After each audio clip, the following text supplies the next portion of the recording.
วิธีการอ่าน price action ในตลาดหรือว่าวิธีการใส่ price action ในตลาดวันนี้ซุกจะพาไปเบิ่งน้ำกันเลยคือซุกจะบอกแบบนี้เนาะสำหรับซุกแล้วแมนส่วนหลายแมนซุกจะใส่ในโซนแนวรับแนวต้านหรือว่า demand supply เนาะอาจจะเป็นจุดสูงสุดหรือต่ำสุดโอเคไหมเดี๋ยวซุกขอโจลึกในปัจจุบันเลยทุกคนเด้อในกราฟปัจจุบันเลยทุกคนจะสังเกตเห็นเนาะซุกจะอธิบายในกรณีที่ว่าอยู่ในโซน demand ก่อนเด้อวิธีการใส่ price actionตัวนี้จะเป็นแนวรับrally base rally นะทุกคนเนาะก็คือราคาดันตัวขึ้นมาพักตัวแล้วก็ดันราคาขึ้นไปต่อเห็นปะตัวนี้เขาจะห้องว่า rally base rally ก็คือราคาดันขึ้นมาโอเคเดี๋ยวก่อนราคาดันขึ้นมาปุ๊บโอเคหลังจากนั้นพักตัวเบสแล้วดันราคาขึ้นไปต่อเมื่อใดกราฟมาฮอดเขาจะซื้อขึ้นไปซึ่งว่าการใช้ price action เห็นปะ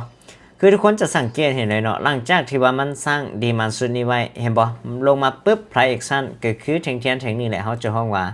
price action มันคอนเฟิร์มนะทุกคนเนาะเห็นบ่มีแท่งเขียวเข้ามาแบบเต็มร้อยแบบนี้นั่นหมายความว่าในโซนนี้แท่งเทียนคอนเฟิร์มโอเคเขาสามารถจะซื้อขึ้นไปต่อได้แท่งนี้เขากับวินหรือเขาสามารถจะซื้อขึ้นไปต่อได้คือการขั้นมันตามโซนแนวรับแบบนี้โอเคนะทุกคนเนาะเห็นบ่คือจุดนี้คือกันทุกคนมันมีจุดต่ำสุดก็คือไส้แทงของมันนี้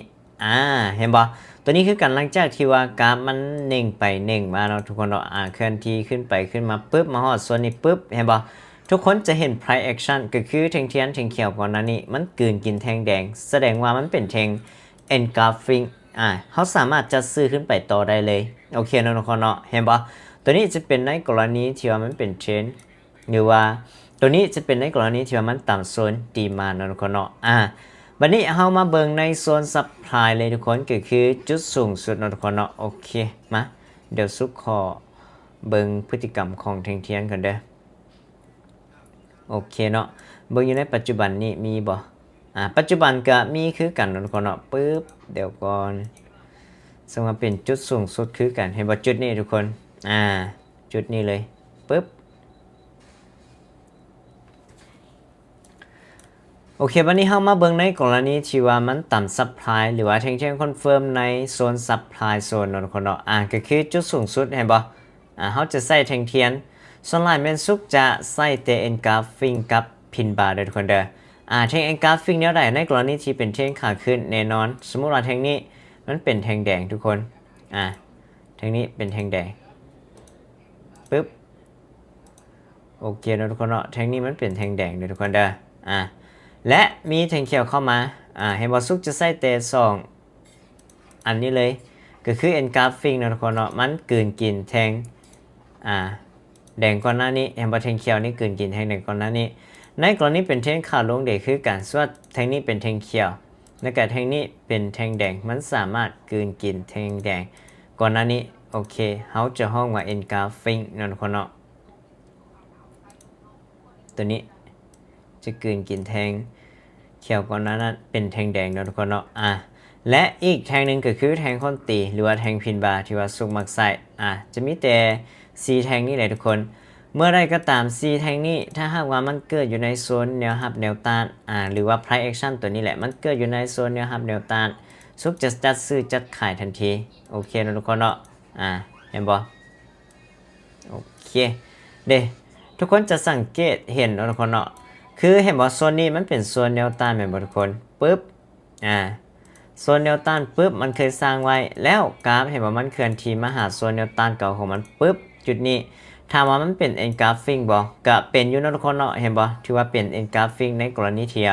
เป็นเทรนขาลงเห็นบ่หลังจากนั้นเขาก็ขายลงมาเห็นบ่เทคนิคเขาก็วินเลยเด้วิธีการใช้ price action ใน binary หรือว่าใน XRT ของเขาบัดนี้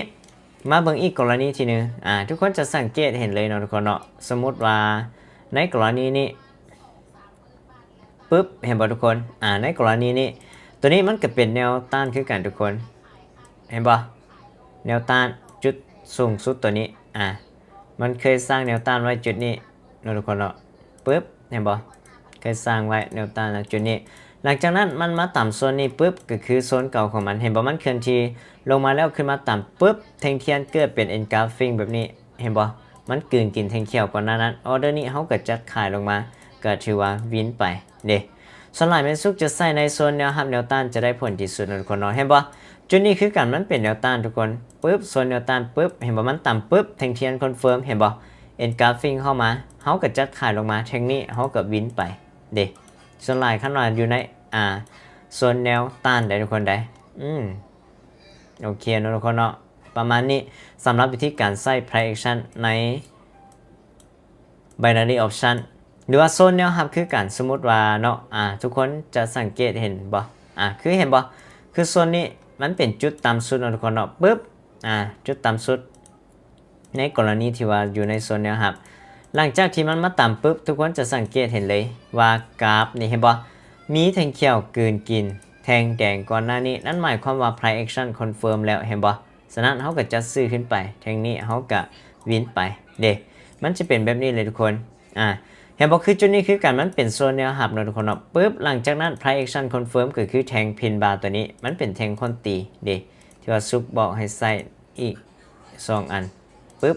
ก็คือของตัวนี้นะทุกคนเนาะเดี๋ยวซุปซูมให้เบิ่งเด้โตเห็นบ่โตแทงพินบาร์ตัวนี้เห็นบ่ฉะนั้นนี่เด้เวลาที่มันมาต่ำปึ๊บนะทุกคนเนาะพอดีเลยแทงนี้เห็นบ่ทุกคนจะสังเกตเห็นว่ามันเป็นแทงพินบาร์เห็นบ่ตัวนี้โอเคมันรีเฟรชเนาะทุกคนเนาะมาเดี๋ยวซุกจะพาไปเบิ่งเห็นบ่ก็คือแทงตัวนี้เนาะทุกคนเนาะอึ๊บเด้เห็นบ่แทงตัวนี้เฮามาเป็นแทงคนตีได้คือกันเด้มันเป็นแทงสไตล์แบบนี้ทุกคนสังเกตเห็นฉะนั้นนี่สำหรับผู้ใดที่ว่าจะใส่ price action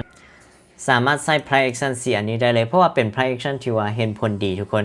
ฉะนั้นลองเอาไปปรับใส่เบิ่งเด้อทุกคนเด้อคือเดี๋ยวซุกจะยกตัวอย่างให้อีกอันหนึ่งซะนะทุกคนเนาะอึ๊บอยู่โซนแนวหับซะสมมุติว่าปึ๊บเดี๋ยวก่อนจุดต่ำสุดเดี๋ยวทุกคนเห็นบ่โซนแนวหับตัวนี้ปึ๊บนี่มันเป็นจุดต่ำสุดปึ๊บหลังจากนั้นมันขึ้นมาเห็นบ่ปิ๊บเป็นแทงแบบนี้เขาก็ตามซื้อขึ้นไปออเดอร์นี้พลาดเขาก็คูณกันไปแต่ส่วนมากแล้วขนาดปิ๊บเป็นแทงพินบาร์แบบนี้นี่โอกาสที่มันจะ